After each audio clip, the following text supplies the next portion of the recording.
no doubt that this is the biggest featherweight matchup ever. By an amazing turn of events, Aldo's injured, he has to pull out. His coach called and said that Aldo's rib is too painful and he will not be fighting. So Chad Mendes now will fight Conor McGregor for the interim belt. Big shots by McGregor. Oh, he's hurt. Could he finish him here? Conor McGregor is the UFC interim featherweight champion.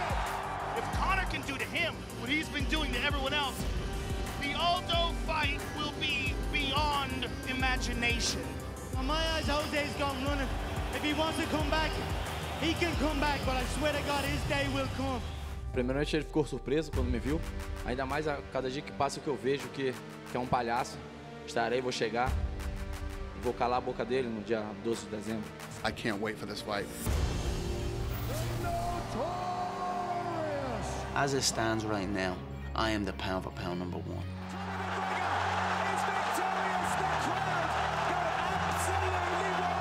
Conor McGregor burst onto the scene boasting that he was going to knock people out in the first round, he was going to do this, he was going to do that, and he's done everything he said he would do.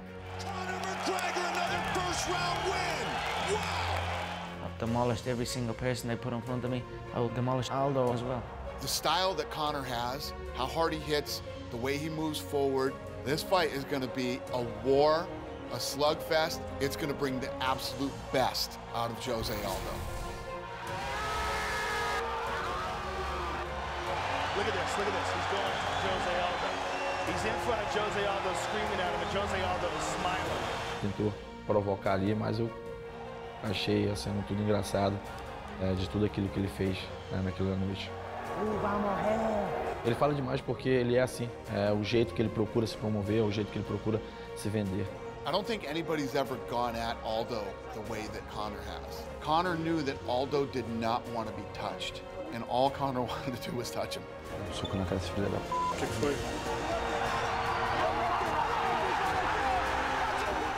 I touched him and I took the belt. This next one I'm gonna touch him a lot harder and take my belt. This kid's the real deal. There's never been a featherweight fight ever that has generated this kind of attention. And make no mistake about it, that attention is because of Conor McGregor. Ele nunca lutou com alguém como eu.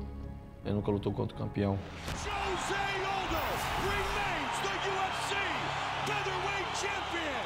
There has been one UFC featherweight champion ever. That is Jose Aldo. And he has beaten every man they put in front of him for the last decade. And without a doubt, will be the very best fighter that Conor McGregor has ever faced. Another level of fighting. He utilizes spectacular leg kicks, world-class Brazilian jiu-jitsu, ridiculous power and speed. He rocked it. Jose Aldo's about as good as it gets stylistically. The guy's amazing. And yet, Conor McGregor is the betting favorite coming into this fight. You've got nothing to say face to face. Give me that. Eu nunca deixei ninguém entrar na minha cabeça, então não é o Conor que vai chegar agora. Eu vou estar só rindo, com água até aqui, ó. He looked to my little friend. McGregor is pushing Jose Aldo into a corner. And when you push a great fighter like Aldo into a corner, you find out what that great fighter is capable of. Looking for the finish.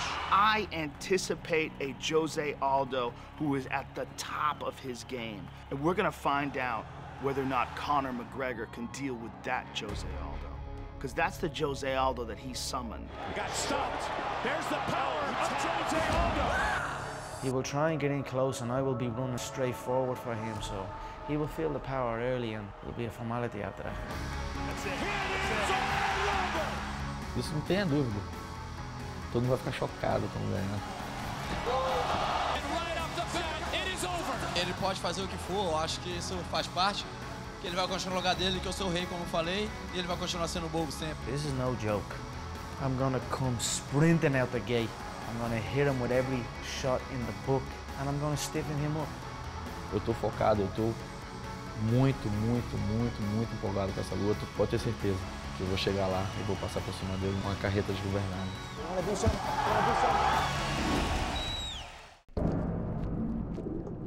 I go in every fight with no regrets. Everyone has a breaking point. It's just whose threshold is higher. How hard can you push yourself? How early do you work? How late do you work? On the first and on the last. I don't leave anything on the table. No one works harder. Chris Weidman, you think you're gonna break me? You gotta be joking. Let's go. All 5 rounds, I'll keep a pace you've never felt. I think Rockhold's the first guy to really continuously call me out. I'm the best around. I did my part. Weidman, you go do your part. Want to take this across the way. At the end of the day, I don't know if he believes the stuff that's coming out of his mouth, but if he does believe it, I can't wait to see that look of complete surprise. I want to see that look of break and of, I can't believe I was wrong. The champion, Chris Weidman. He has taken down every opponent. Absolutely. I mean, as gritty and as in-your-face as it gets, and big for a middleweight. The only guy who's as big as him is Luke Rockhold. These guys both respect each other a ton, but they can't wait to get their hands on each other because neither one of them want anyone to be considered their equal. You can feel that Weidman hates that people believe that Luke Rockhold's a guy that can compete on his level. There's going to be always people that think that this guy could beat me, but there seems to be a lot more people right now that think Luke could beat me, and it's going to be huge for me once I beat them. I think it really silences even more doubters than I already have. And you can see how much Luke hates that people think that Chris Weidman is just head and shoulders above everybody in the division. I think Weidman is a product of good timing. I think he's fought a bunch of old, deflated Brazilians. There's a new generation, and it's time to bring them up to date. Oh, and a head kick. Bisping's down. Oh, and that could be it. This could be the finish. Luke Rockhold with a one-arm mounted guillotine chokes out Michael Bisping. He has a chance, just like anybody has a chance when they go into the octagon. The chance is so small. It's really down to 0%. Weidman with some serious ground and pound. Vitor's in deep trouble. Big elbow. Uh-oh. Herb gonna stop it. It is all over. The All-American, Chris Weidman, defeats Vitor Belfort. Stop doubting me. You better join the team now. This is my last invitation. Weidman and Luke are by far the best middleweights in the world, and I think on December 12th, man, is going to be the best middleweight championship fight that we've seen in a long time. Judgment Day. You know, we're both out there trying to crush each other's dreams and take what we've worked for our whole lives. When you work as hard as you can every day, you have the mentality that no one deserves to beat you. Oh! Looking to finish it. He has done it. Weidman's toughness and his wrestling has got him by, but it can only last you so long until you run into a guy that can wrestle with you and can do everything else. I'm gonna be a smarter guy. And it doesn't matter how good of a wrestler, how good of a jiu-jitsu guy, how good of a striker he is. If you're being outsmarted, it does not matter. I see a slow, sloppy, flat-footed individual that I'm gonna go out there and I'm gonna dance around. And I'm gonna run away with this fight in the second and third round. I don't see him standing after the third. I want people to remember these words coming out of his mouth. Because when I shove it down his mouth on December 12th, he's gonna look really stupid. Just keep your mouth shut, go out there like an athlete, and try to beat me. It's never about being second. Everything I do, it's about being the best. It's about being a world champion. I lived up to that once, and I'm about to live up to it again. I cannot imagine me standing there with my head down and him with his hand raised, and I can't live my life like that. It's warfare now. Oh my God! Who wants the championship?